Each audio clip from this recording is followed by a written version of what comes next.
Alrighty. So I did just want to say thank you so much to everyone who is on here with us.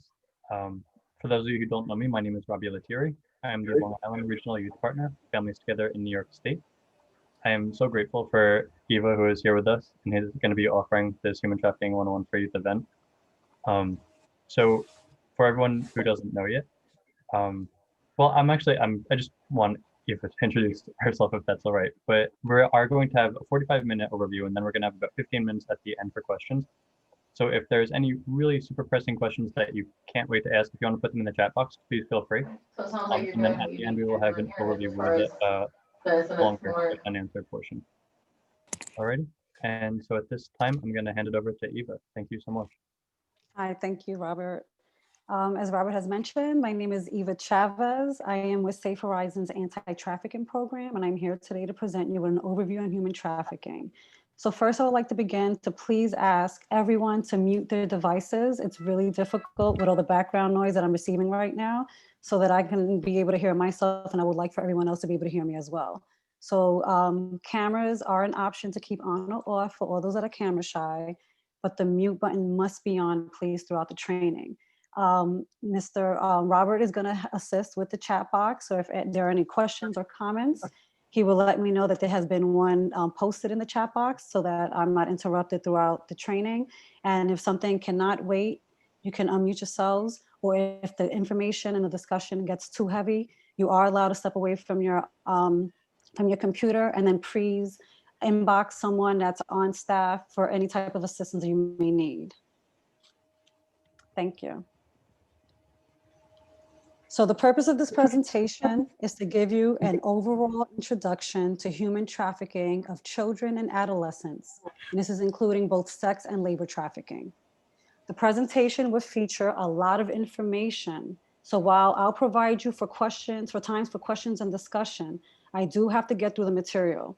I want to engage you all as much as possible and have time for case studies and questions in the end. So I'll be giving the broad overview of human trafficking to provide you all with the framework.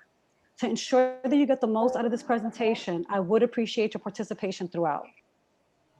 This presentation will not be a legal presentation. I will briefly mention legal options for victims of trafficking. If you're interested in a legal presentation on human trafficking, the anti-trafficking program can provide a training specific for legal providers. Throughout the presentation, I will be referring to victims and survivors as victims to prevent confusion. At Safe Horizons anti-trafficking program, we allow victims to self-identify as victims or survivors, whichever is their preference. As a trigger warning, in the past, I've had some participants disclose either as victims of trafficking or that they knew a person who was a victim. So for those who find this presentation triggers disclosure, we can talk about this at the end of the training to ensure privacy, or to feel free to leave your email in the chat box, please. And someone will get back to you, either a social worker, my supervisor, or someone on your staff. In no community, urban, rural, suburban, socioeconomic group, school, or student demographic is immune. As client-facing staff, you may already be familiar with potentially dangerous behaviors, changes in behavior, and emotional state and signs of abuse and neglect, all of which are likely to be present in victims of human trafficking. And as providers, each encounter with the victim of human trafficking can have a positive or negative impact and effect on their health and well-being. And we need to transform our work settings into places that optimize comfort and ability to establish trust. It is not uncommon for youth to continue attending school while they were in a trafficking situation. And the school setting can provide an opportunity to interact with a potential victim without a controller present. Many trafficked persons will not know that they are victims or have never heard of the crime of trafficking, and may consider the exploitation or abuse that occurred to be a matter of bad luck or the result of poor judgment. Human trafficking inflicts the breadth of harms on those exploited, including physical, emotional, and sexual violence. The COVID-19 pandemic has increased circumstances that may increase the risk of trafficking, inhibit identification of those who are trafficked and those who survive trafficking, and make it harder to deliver comprehensive services to support survivors in recovery. There is a widespread agreement among child advocates that COVID-19 has spurred an increase in child maltreatment. Although reporting is down, primarily because mandatory reporters, including teachers and pediatricians, are not seeing some children, and hospital reports of children abuse injuries have increased. The trauma of child maltreatment, increased time on the street, or the combination of both leaves young people at a greater risk of human trafficking. The pandemic appears to be spurring other risks. With school closures, children and adolescents are spending more time online, increasing risks that could lead to trafficking situations. The National Center for Missing and Exploiting Children noted an increase from 2 million to 4.2 million reports of online exploitation from March to April of 2020. So at this time, again, for all of you that are joining me, I am putting a link in the chat box to be completed as a survey for everyone to complete. I will put it again, and you can keep it open so that at the end you can also complete the post-survey evaluation. There we go. Thank you. Thank you. Again, I ask for everyone to please mute your devices. Tell her like- to stop writing to you and talk to me. Thank I'm you. sorry, can you please mute your devices? Thank you. So here are some questions that you can answer to yourself. So true or false? Someone can enter the United States on a valid visa and still become a victim of human trafficking. US citizens cannot be trafficked.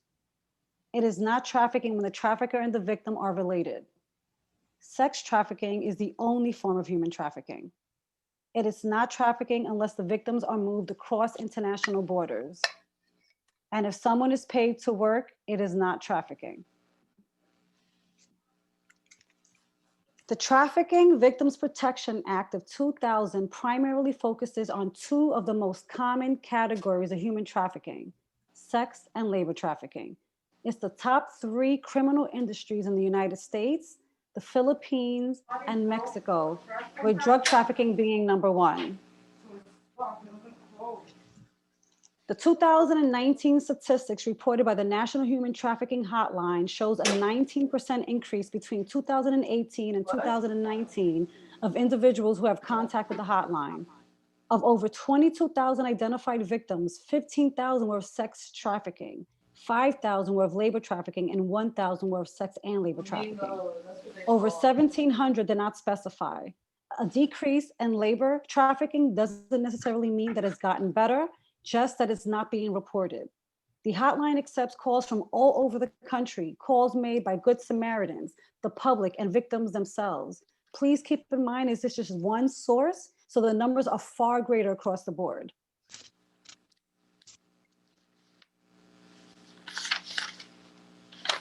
Safe Horizons anti-trafficking programs clients are majority adult female. But according to the Polaris report, about 1,500 victims reported they were adults when the trafficking began, and over 5,000 reported that they were minors, meaning that they were the age of 18. Unknown means that they did not specify. The majority identified as female, but with 3,000 identified as male, and LGBTQ at 135. Of those identified, nearly 400 were United States citizens, with almost 5,000 were foreign nationals. As we can see here at this graph, the average age at the time that trafficking began for sex trafficking was the age of 17, but you can see here it goes as young as 0 to 8 years old, and with labor is 22 years old.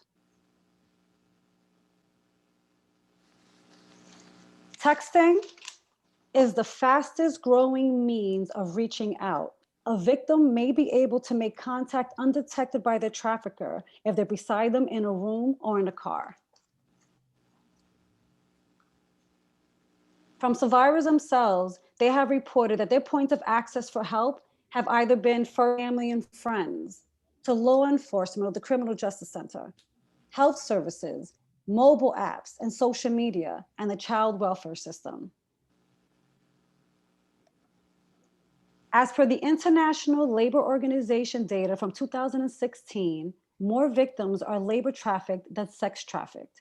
There are 24.9 million people trapped in forced labor, a $150 billion criminal industry that denies them freedom. 16 million victims of labor trafficking are in private industries, such as forced domestic work or on construction sites, or in factories, or on farms, or by state authorities. And 4.1 million of state imposed forced labor, such as North Korean prison camps or the US inmate firefighters. And 4.1 million of state sex trafficking. The percentage of females compared to males in forced labor is almost equal. But in sex trafficking, 99% of females identified victims compared to 1% of male identified victims is extremely underreported due to stigma, embarrassment, shame, lack of support and trauma, and because the potential to be awarded restitution was higher. So this model here can be used to illustrate the elements that must be present to constitute the crime of human trafficking. There are cases that can be considered human trafficking involve 3 elements: process, means, and an end. The presence of force, fraud, or coercion indicates that the victim has not consented to provide commercial sex or labor at his or her free will. The means is which a person is acquired or how control is asserted and maintained. Purpose is the reason or the intent behind the exploitation of a person. And commercial sex means the exchange for sex of anything of value, which can be shelter, food, rent, higher status in a gang or in a group. Some examples of process would be recruiting, which can be targeting vulnerabilities, grooming behaviors, such as purchasing phones, a places to stay, a great job opportunity in another country. Harboring would be the isolation, confinement, or monitoring, which they may be cameras in a house or in the workplace, or someone is constantly being monitored. Transportation can be the movement or the arrangement of travel. Providing would be given to another individual. And obtaining will be forcefully taken, exchanging something, and ability to control. And in sex trafficking, we may find soliciting, which is offering for something of value, and patronizing, which is receiving something of value. And this is through means for a specific purpose or end.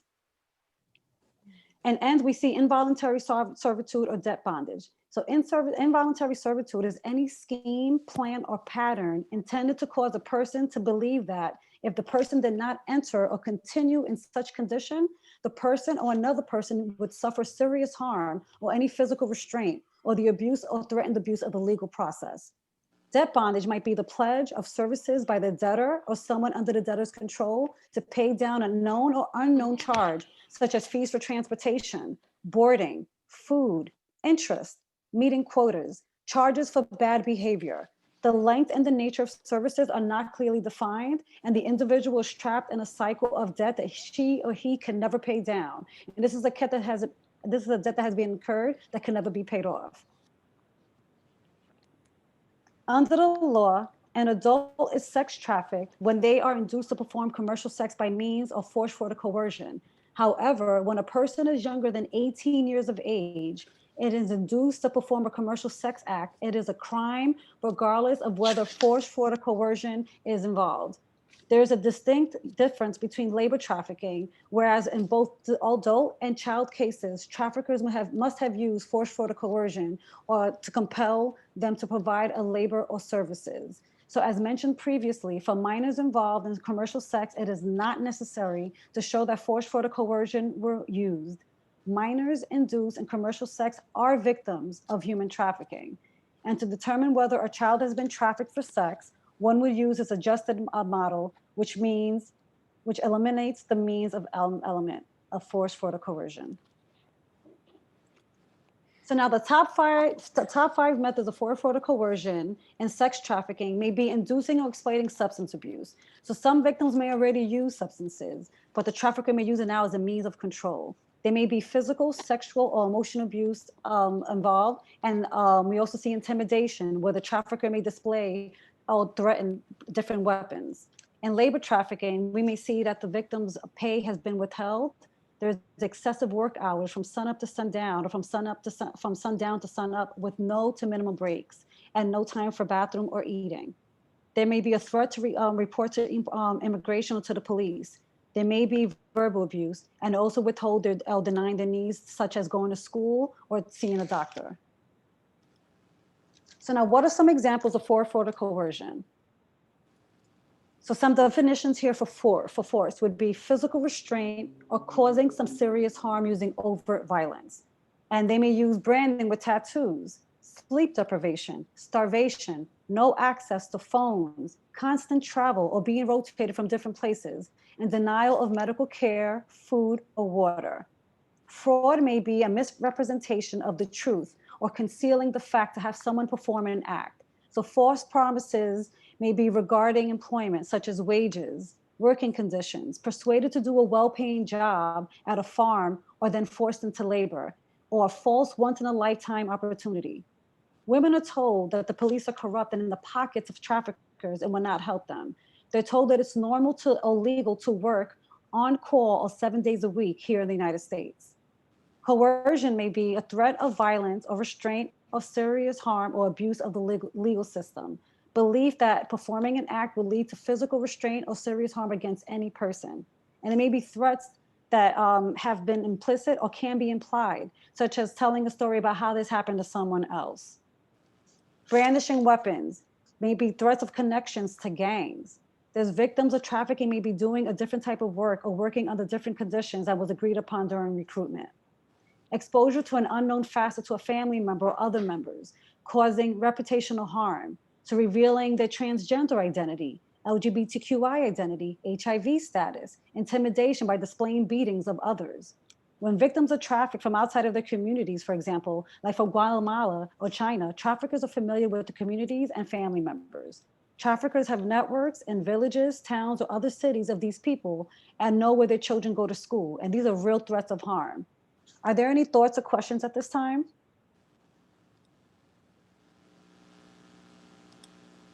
Yes, at the end of the training, the PowerPoint will be sent out because there's a lot of information that we'll go over today. So the information will be sent to Robert and he will forward it to everyone else.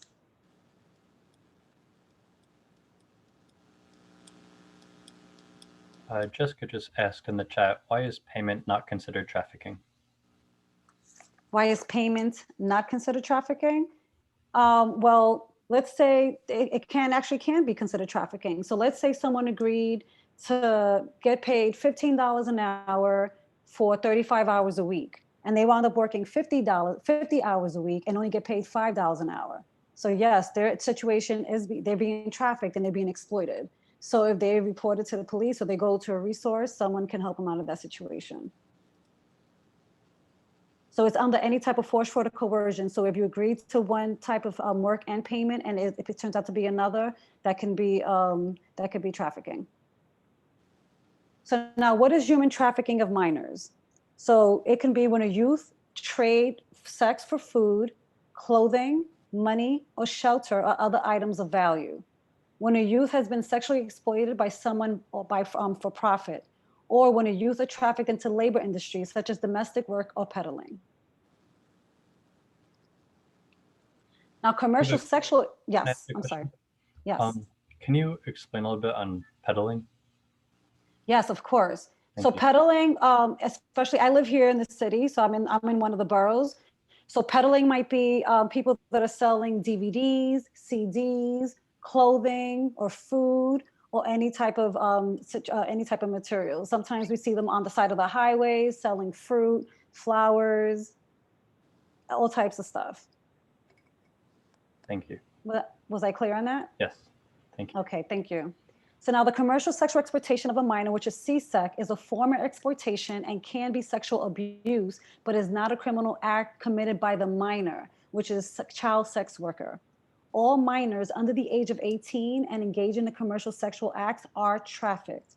And legally, minors cannot consent to sex with adults or engage in commercial sex. Nonetheless, minors are still arrested for sex work, loitering, and related charges. Traffickers may meet potential victims right where they are. They may be in criminal court, family court, police precincts, community centers. Those on workers' comp may be earning less than their usual wages and not enough to pay for their bills, rent, or food.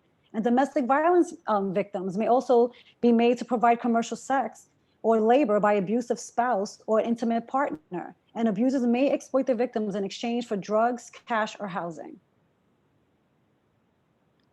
So now we have a short video here on the overview of human trafficking.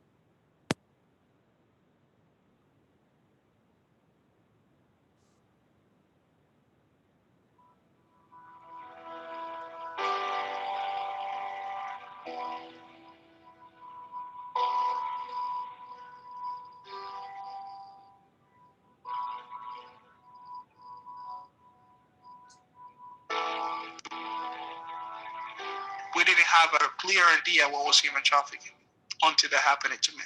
I spent most of my childhood in the streets having sex for money. My life was the system. My life was the streets. And I always say little girls don't dream about being sex trafficked or a prostitute. That's not what I wanted for my life. I was sold in New York, Route I-95 up and down. It's happened in our backyard. Human trafficking is a modern form of slavery that is real and alive all around the world, but also here in the United States. Human trafficking is one of those crimes that occur in plain sight. Many of us go through day by day and we see people who are actually victims of human trafficking, but we can't identify that because we don't know what to look for. And many of the victims don't identify themselves as victims through psychological manipulation, physical intimidation, or just fear of law enforcement or the stigma that society may give them once they're identified as a victim of trafficking. Very often when I talk to people who are not trafficking experts, they think that human trafficking is only sex trafficking. They think that it only happens to women and girls. They think it only happens because someone's been kidnapped. They think it only happens to people not from the United States.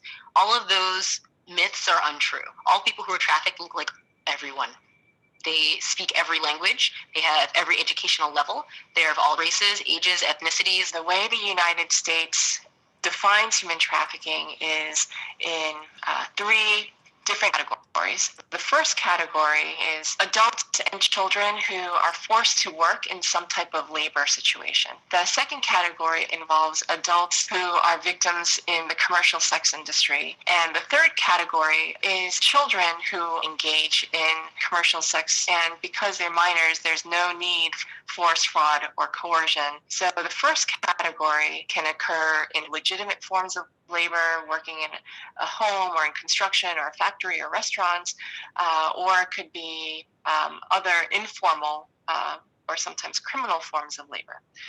Victims who want to leave are not able to leave because they're forced or they're tricked to stay there or they're coerced in other ways. I have my degree, my career, and everything that happened to me. So it could happen to anyone, to any of your family members. I used to work in the hospitality industry for almost all my life, working in hotels. There was an ad that I saw. They were looking for people to work in the United States with my qualifications. So I decided to apply for the job. I went through different interviews and I got the job. What happened when I arrived to the United States, everything changed. My employer changed their mind about the job that they offered. They said there's no jobs available in hotels. There would be jobs available in a DVD manufacturing company. My paycheck every week, it was around $39, $40. They were deducting too much money from the rent. They were deducting money from visa fees. So that was impossible for me to survive with that. But I didn't have options. We were 3 guys living in 1-bedroom apartment, and each one of us, we were paying $300 a month. But we realized, based on the notice that the landlord sent me, that he was paying only $450 a month. Imagine, he was just taking advantage of us there. With that situation, is that, to me, like, he was an abuser, but I didn't know he was a trafficker. He started, like, threatening. You can't do that because you are linked to my company, because the visa that you apply is linked to my company. If you go to work for another company, so you're in trouble because you're going to be breaking the law, and immigration, they're going to go after you. There was not a physical threat, just verbal, but with that was more than enough. You're new in that country, so you don't know the law. That's why they take advantage of you.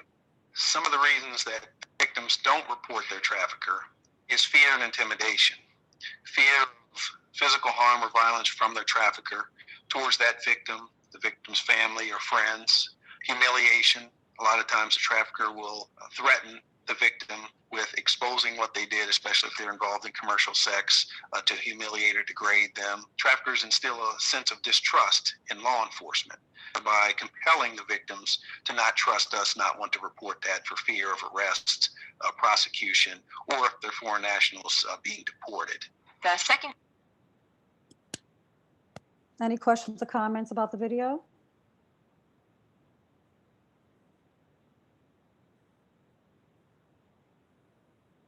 Okay. So although transportation may be involved as a control mechanism to control victims in unfamiliar places, it is not a required element of the trafficking definition. It could be a US citizen, a foreign national on a visa, or an out-of-status person. An out-of-status person is one who loses the immigration status due to violation of visa terms.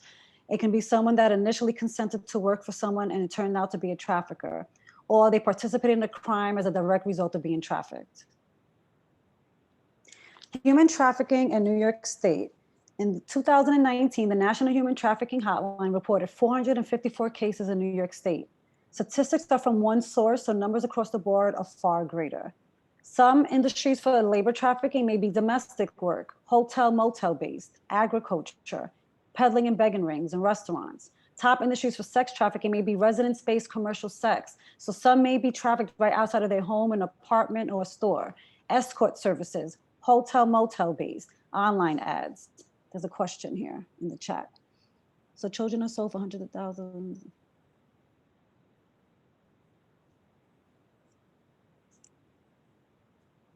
The New York State Statistics on Youth and Human Trafficking, according to the National Human Trafficking Resource Center, New York State is the 4th highest state for reported cases of sexual exploitation and labor trafficking.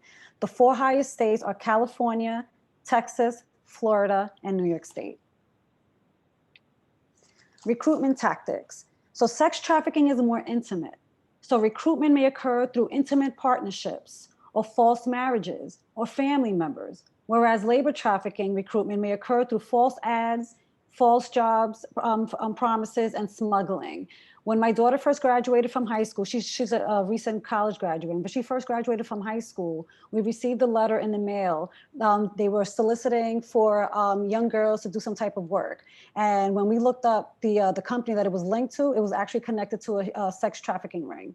So please be very careful with the stuff that you're receiving in the mail and any messages you're receiving online. The distinct difference between labor trafficking and labor exploitation is the freedom to leave. Some labor trafficking settings may be garment factories, peddling begging rings, domestic work, traveling sales crews, hair and nail salons, strip clubs, farms, private homes for cooking, cleaning, and childcare, hotel front desk, stores, and criminal work. I used to work with the OCFS, which is Office of Children and Family Services, and I worked with children between the ages of 12 to 21. And some of them were in trafficking situations, and they had shared that part of their gang, they were made to steal cars, break into homes, sell drugs, and do sex work. So that's part of the criminal work that is listed here. So here's a scenario of a 13-year-old who wanted new sneakers like his classmates. So his classmate had told him of a neighbor that was allowing them to make quick money by selling snacks. And they were told to call the neighbor uncle, and he offered them a job to sell candy bars. So a few months go by, and the minor and the uncle had a great relationship. He even gave him bonuses on the side. But then the uncle accuses the minor of stealing money from the candy bars and tells him he needs to pay it back by working extra hours. When the minor tells the uncle that he wants to quit, the uncle tells him that he knows where his mom lives, which can be some form of threat. So now what can you do next if this happened to you or someone that you know, maybe a classmate or a child that you're working with? What questions can you ask? So we may ask, is anyone forcing you to do anything you do not want to do? Did anyone you worked for live with trick or force you into doing something that you did not want to do? And what do you think would happen if you left? What would happen if you didn't think you made enough money or if you didn't do the work? Were you abused physically, emotionally, or sexually? Some red flags we need to look out for. When someone says that they're working long hours with minimum no breaks, and this is beyond working overtime. They may work and live on the same premises. They may make references to frequent travel to other cities, or they're overly concerned with pleasing their employer, or they're not allowed to speak to their family or friends or have any type of contact outside of their trafficker. We may notice that a young person may be overly sexualized and making terms to sex that are way beyond their years. They may be chronic medical conditions because they're not allowed to seek medical care. There may be a sudden change in their personal hygiene. Their malnutrition, being that the food is limited or controlled, so a person may have to work to earn their food.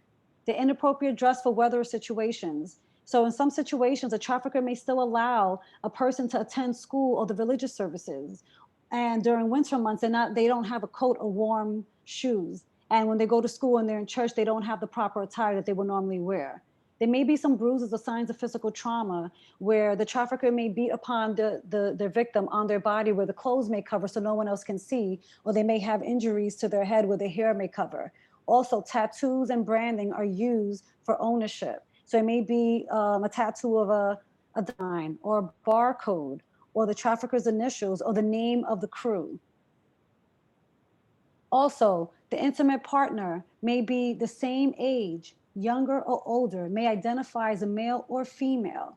They may not have access to their own documentations. So a young person may have their student ID taken away, their medical insurance, maybe their work ID.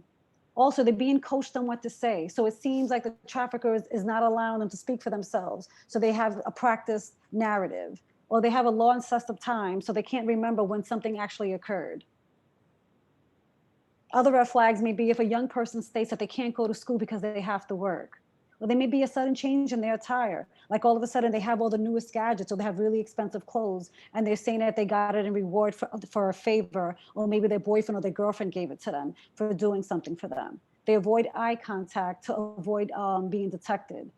They claim that they're visiting or they're couch surfing somewhere. So they're at a friend's house, or they stay at their aunt's house, but they can't give a specific address.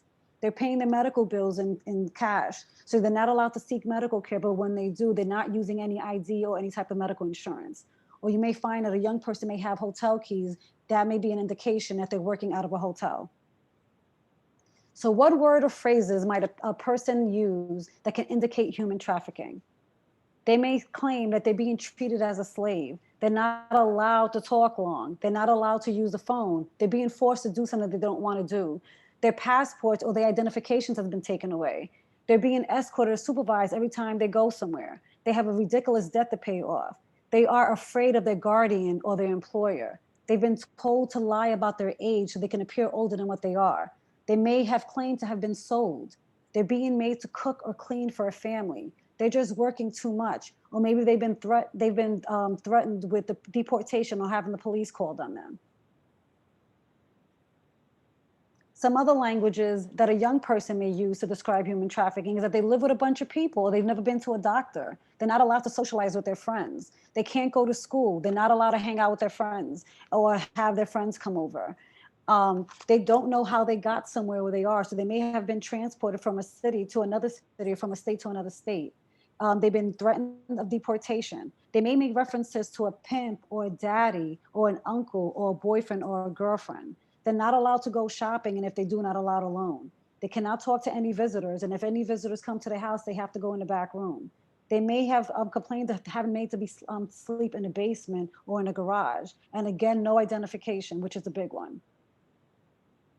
So now, who are trafficked persons? So while anyone can be affected by human trafficking, there are some populations that may be at a higher risk. Who are some? You can unmute yourselves at this time, or you can put it in the chat box. Who else may be vulnerable to become a trafficked person? Immigrants? Absolutely, immigrants.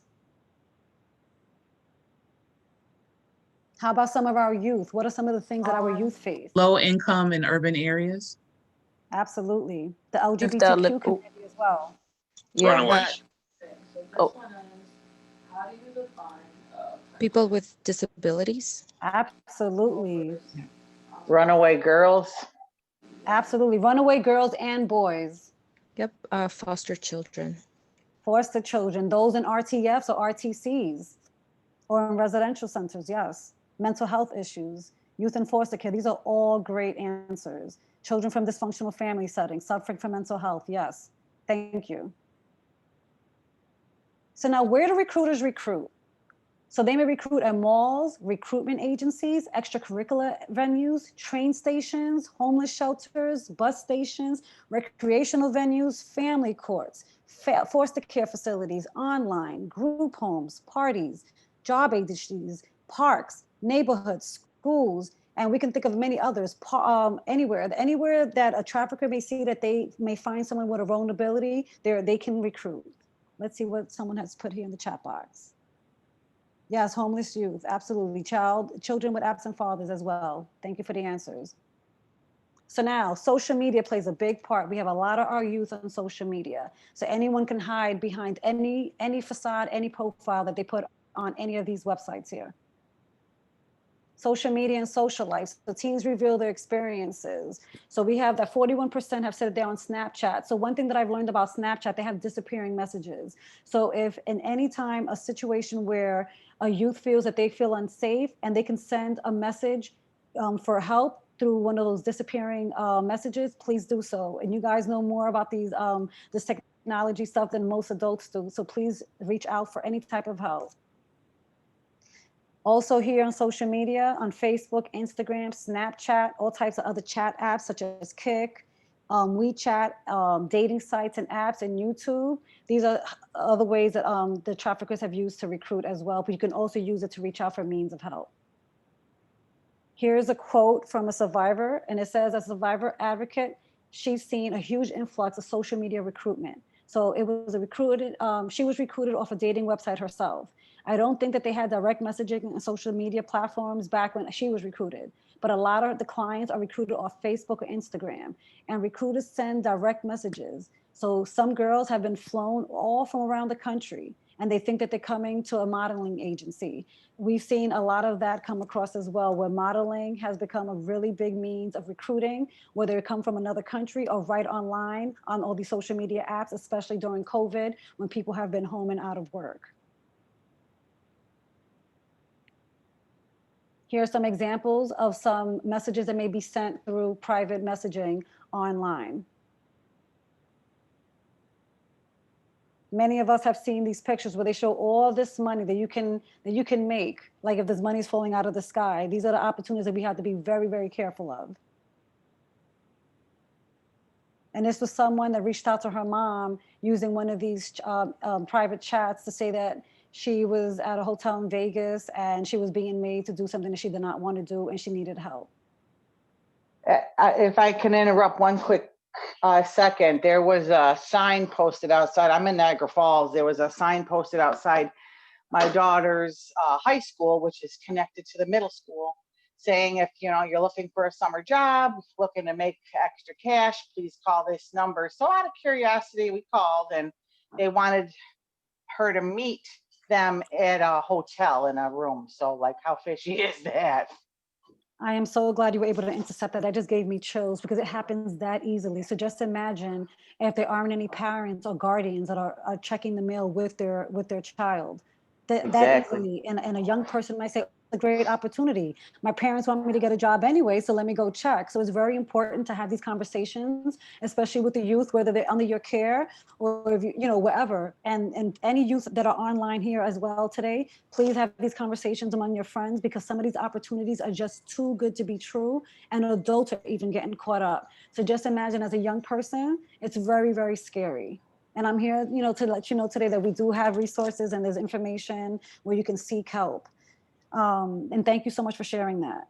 So now, who are traffickers? Traffickers can be family members, friends, romantic partners, acquaintances, employees of domestic workers, labor recruiters, community leaders, U.S. international diplomat and government employers, governments, organized crime and gangs, victims of trafficking, business owners, and anyone else that you can think of. It could be just about anyone.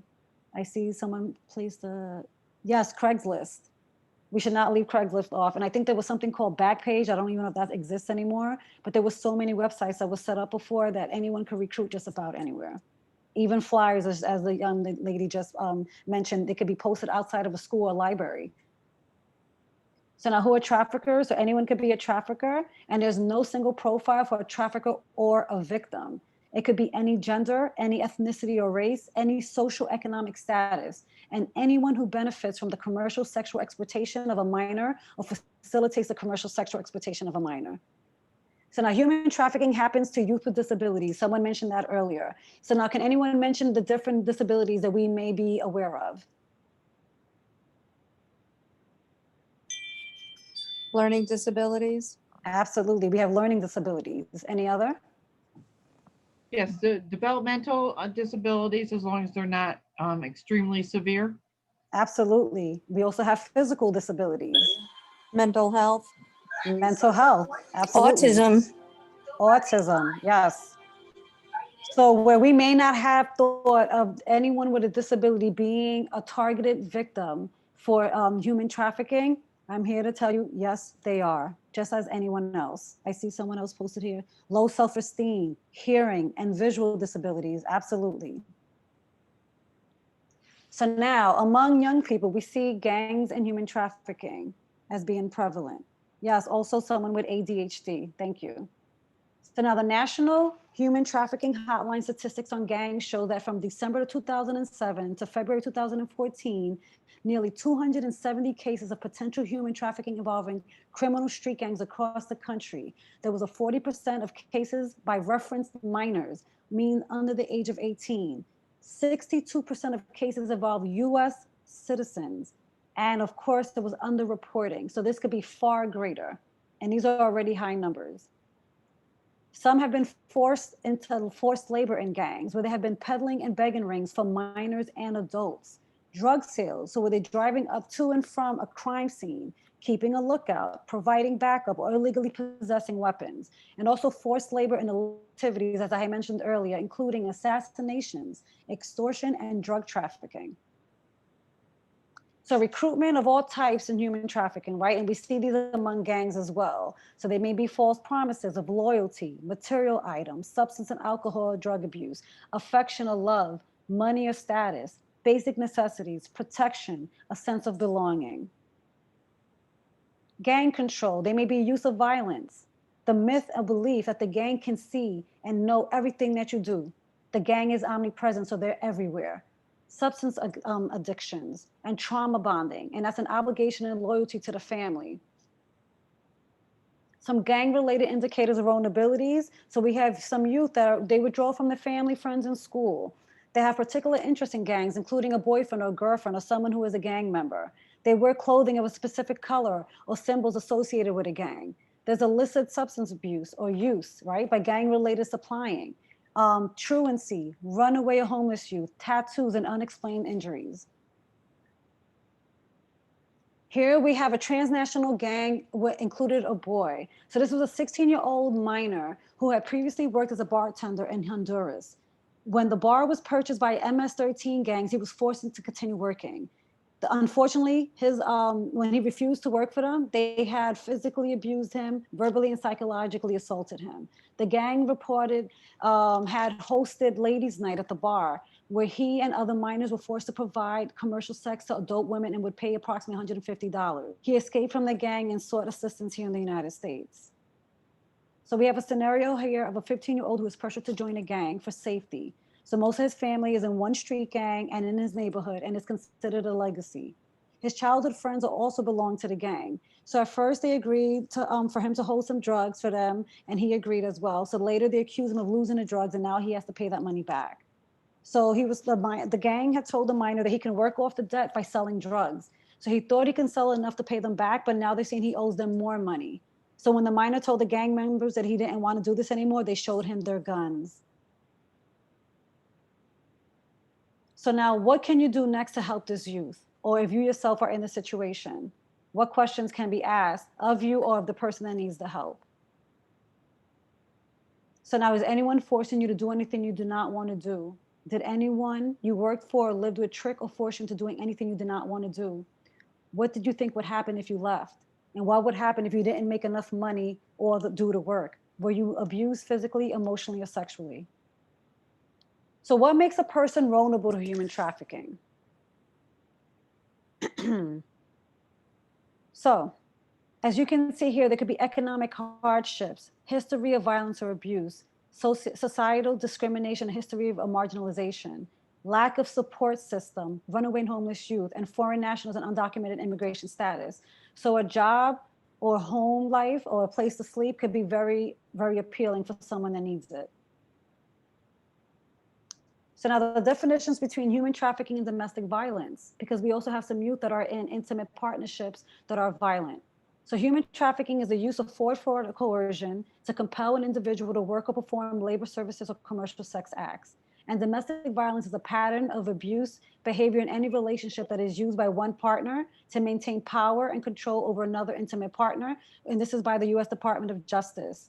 So what we would see where human trafficking dynamics may mirror domestic violence dynamics, there would be economic abuse, intimidation, emotional abuse, isolation, physical abuse, or sexual abuse.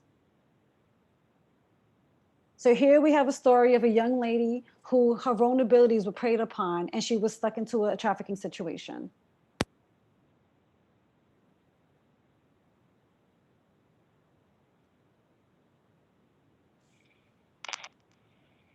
I was out there for almost 4 years. I hated every second of it. I hated every call. I remember putting my phone on airplane mode sometimes, like, and I would take the beating that came for that, but I just couldn't do it for like another. I couldn't do it again. But for me, like when I started, it's like all these like big promises and like, oh, you know, you can have whatever you want and you can travel and you can take care of your family and not have to worry about anything, and I'll keep you safe and make sure nothing happens to you. And they mentally trap you way more than physically. Physically, I could have gotten away if I wanted to, you know, like because I was out on the track or in the room by myself sometimes. So I mean, I could have, but it's like emotionally and mentally, like they have you like in handcuffs. It's like pick the most insecure, like, or sad, or like damaged in some kind of emotional way, like female, and then they take them and they just like build up their head with what, if you don't know what love is, what you might perceive as love. Any questions or comments at this time? Jessica or Lindsay actually put this in the chat. She said, "You might be getting to this, but if someone gets sex trafficked and gets charged with prostitution, etc., what can they do?"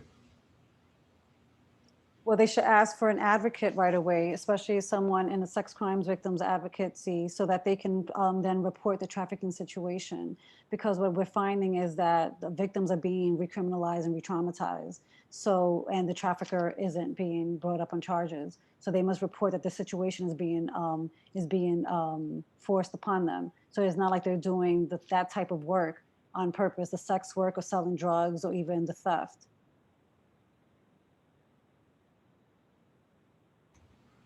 Thank you. Carly D just put in the chat, I have an individual on my caseload with intellectual disabilities who is in a quote relationship with a man who lives in Dubai. He keeps promising to come to America and marry her. It sounds like he's just looking for a green card or something, but could there be a link to trafficking? The last man she got involved with online convinced her to come to Canada to meet him. Thankfully, she changed her mind and arrived in Ohio and returned to New York. Yeah, so what we have learned is that some people get caught up in a trafficking situation through false marriages or through their intimate partnerships. So that's something that they could look into. They should seek some type of legal representation so they can look into that further. So now we have, if we may move on, please, we have a short time before the end of the training. Some victims may also develop substance abuse problems or addictions from being coerced through drug use by the trafficker or by using substances to cope with the situation. Some signs and symptoms of drug use would be sudden change in behavior, mood swings, withdrawal from family members, careless about personal grooming, loss of interest in hobbies, changing their sleeping patterns, red or glossy eyes, sniffly or runny nose. The chronic use of some drugs can lead to both short and long-term changes in the brain, which can lead to mental health issues, including paranoia, depression, anxiety, aggression, hallucinations, and other problems. Here is a list of some commonly used drugs, legal and illegal. 86% of teenagers know someone who smokes, drinks, or uses drugs during the school day. And this is by the National Center for Drug Abuse Statistics. It also shows that 47% of teenagers who have used an illegal drug by the time they graduate in high school, and 43% of college students who have used illicit drugs themselves.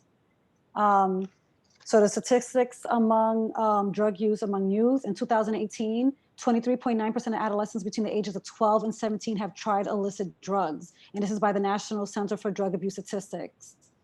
This is the breakdown here.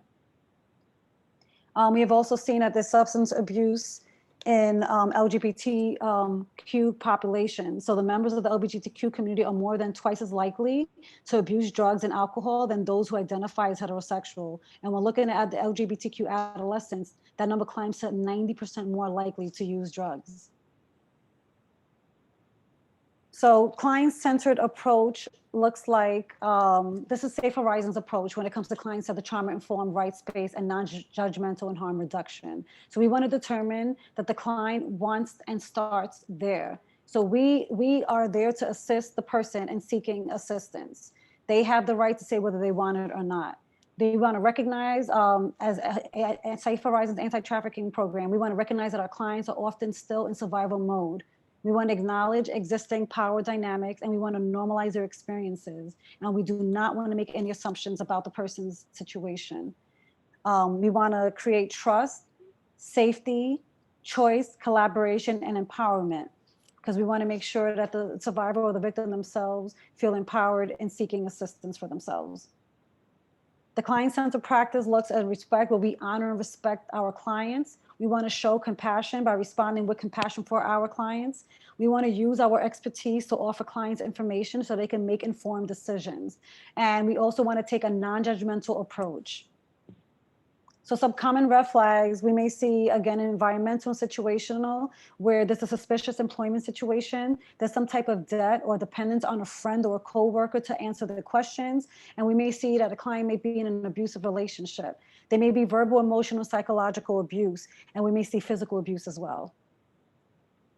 Some barriers that we have seen at the anti-trafficking program, where someone that needs assistance is unaware that there are safe and supportive alternatives that exist. They may have a personal relationship with the trafficker, or there's some trauma bonding with another victim of trafficking.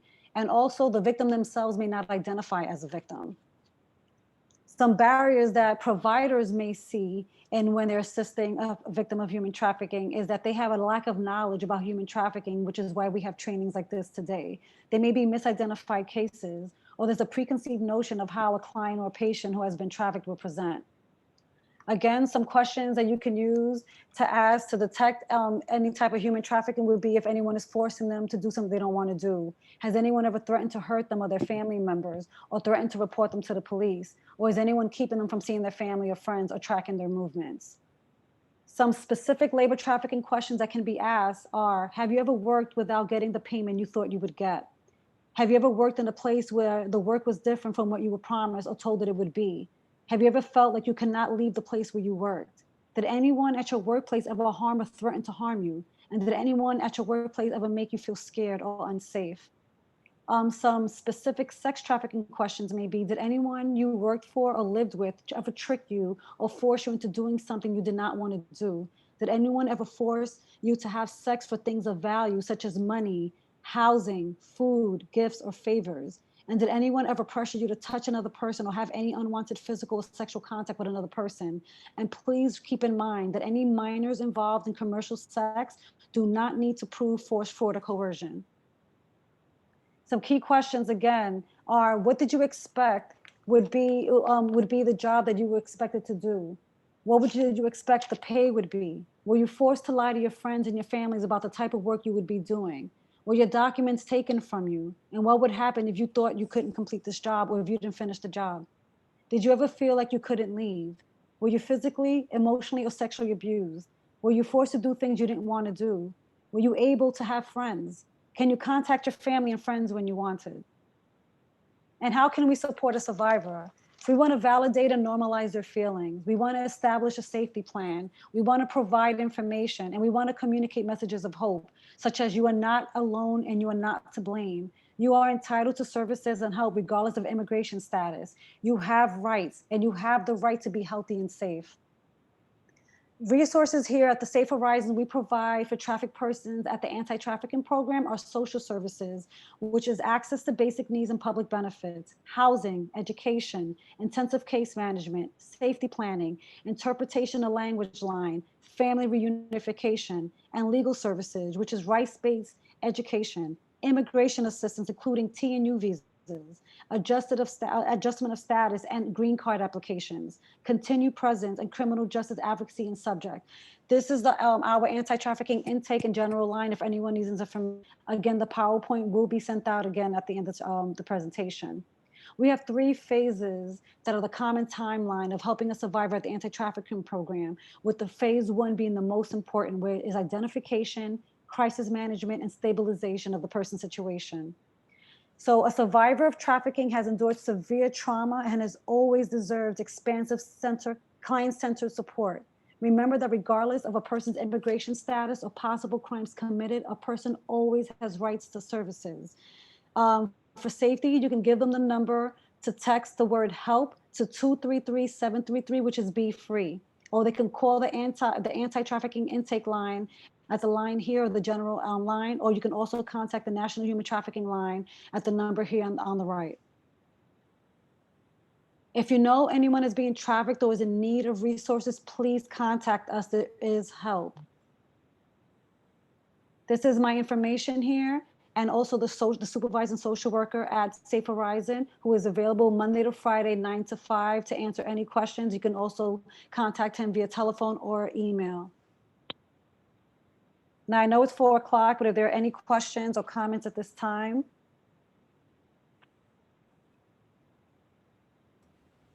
Please feel free to unmute yourself if you have any questions. Or if you'd like to put into the chat, that is also fine as well. I know this was a lot of information in such a short amount of time. And I mean, we can talk about this for 3-4 hours easily. If you have any questions, you can contact me and I can forward them to my supervisor, and I can also contact them to the legal team or the supervising social worker.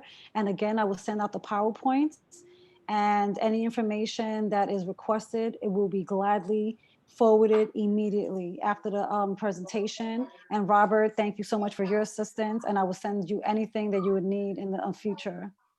Thank you so much, Eva. I just want to say, like, this was extremely informational and beneficial information that not only we can use it for those of us working in a supportive field, but for everyone in general. And it's scary to think that this is happening in our backyard, but it's also imperative for us to acknowledge that, so that we can hopefully put an end to this one day. So really just thank you so much. I appreciate you so much. Thank you. And I'm so glad you reached out, and I really hope that we can continue our collaboration in the future. And anyone that that's on the chat right now, my information is up here. So if you all have your own organization that you belong to, any community centers, please reach out and we can set up a training for your community centers as well and organizations. I appreciate everyone for being present today. Thank you all for your participation, and any that are online. If you have any questions or comments or in need of any assistance, please reach out to any of your staff, your parents, your guardians, or myself, or the supervisor, social worker whose information is up here. Thank you all again. I'm extremely excited, and I'm so happy that I was able to present to all of you. This was an honor of mine. Thank you so much. Will that survey link work if we copy and paste it into a browser, because it doesn't open when I click on it? Absolutely. And what I'll do is, after the presentation, I will also send the link out with the PowerPoint presentation, along with some flyers. We have a bunch of conferences that are going on this month, and I would love for all of you to be able to check out any of the conferences that are going on. There will be so much more information than what I was able to provide today. Thank you all for your patience. Thank you. Thank you. Thank you so much. Thank you. And I'll stay on. Thank you so for a much. couple more Very minutes. informative. Thank you so very much. You have a wonderful day. Thank you so much. You as well. Stay all safe. Thank you so much. Thank you. Happy New Year. Happy New Year, guys. Happy New Year. Thank you so much. This was very informative. Safety to all. Thank you. Yes. Bye. Thanks.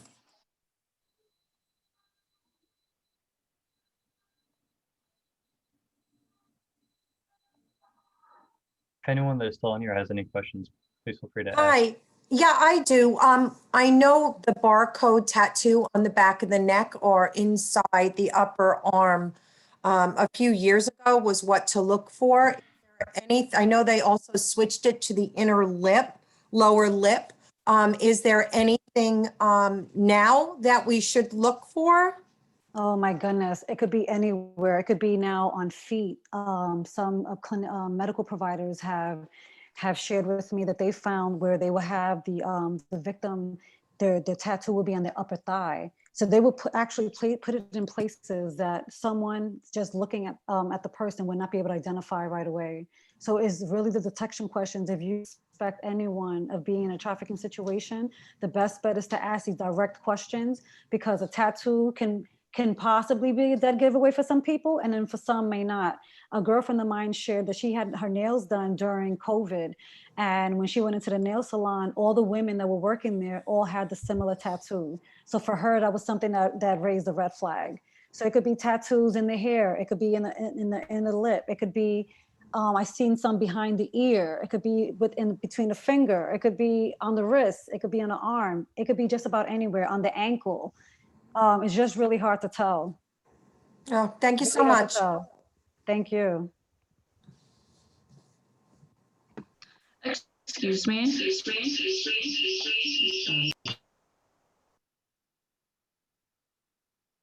Hey, Ashley. Ashley, go ahead. All right. I have two computers. So, I was wondering if we get a certificate for this, because my counselor told me to participate in this. So there will not be a certificate for this training at the moment. No, I am sorry. All right, it's okay. I can send you like an email saying thank you for participating if you need to show that to your supervisor. Yeah, can you send a email for a couple things? We're foster parents, and also counseling did request for that, so it's all kind of like part of treatment plans and stuff. So if there's any way that both Yolanda and Ernest and Ashley can all get, like, even if it's just a simple you were here, thank you for participating. Sure. That would be fine. Of course. Can you please put your emails in the chat box so I know who to send them to? Ashley, I'm just gonna put it in one. Hold on. No, we're gonna put it all in one.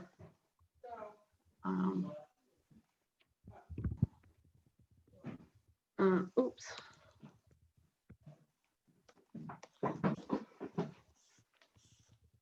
Okay, yeah, so we're just gonna use my email and if you can send something for Ashley, and then also Yolanda and Ernest, that we were all here. Absolutely. Thank you so much. You're And thank you for the presentation. Thank you. Thank you for attending. Okay, bye-bye. Are there any other questions?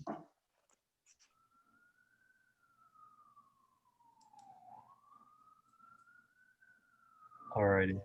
I know it was a lot of information. I hope that I was easy to understand. Definitely today is a learning point for me. I would definitely want to condense a little bit of stuff, because it was just so much. I mean, I wanted to give it all and more. And I'm hoping that a lot of whoever was in attendance today will be able to attend some of the New York City's conferences that we have coming up next week, because they will have so much more information. And it'll be given by different people in the communities and different organizations as well. So it'll be more specific to what I presented. Yeah. I can send out those events when I send out the slides after this as well. Absolutely. How do you think everything went, Robert? I think it was phenomenal, really. Thank you so much. And for everyone who is still here, please do something kind for yourself. I know it was heavy information, but really crucial information. So thank you all for being here. Thank you. I was so excited. I just want to thank you so much for this opportunity. And I'm hoping that if you